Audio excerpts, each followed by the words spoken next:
Hey TikTok. So we're going to be going over aerial architecture of Washington, D.C. in this particular video.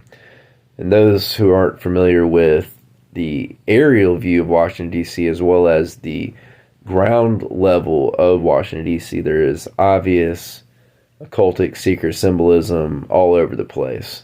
As in this image here, we can see the Capitol building being at the center of what looks to be like the exact representation of the Freemasonic owl.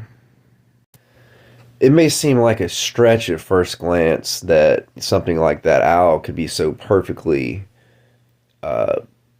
in plain sight from an aerial perspective, but if anyone who has been to Washington, D.C. or has looked at their own, through their own research on the internet of these images, it becomes quite apparent of how obvious these symbols are, such as pentagrams, stars, triangles, and square and compasses, all pointing back to a Freemasonic upbringing of Washington, D.C. itself.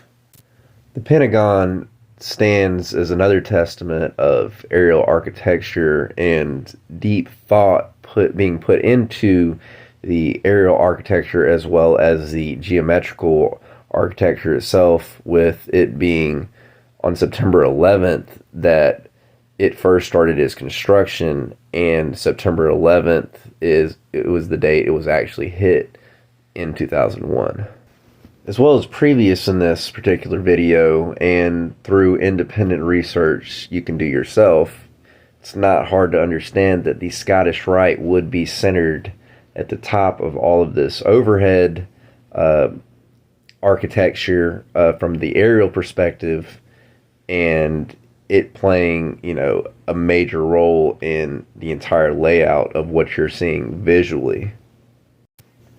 Other symbols such as the phallic Washington Monument, which is shown throughout several different areas of the world, is also more evidence. With such immaculate detail to these structures, statues, and monuments, etc., and the Scottish Rite being literally the pinnacle of what you would be seeing on this architectural layout, it most definitely begs the question of any truther out there of how much manipulation the Freemasons have in our realm today.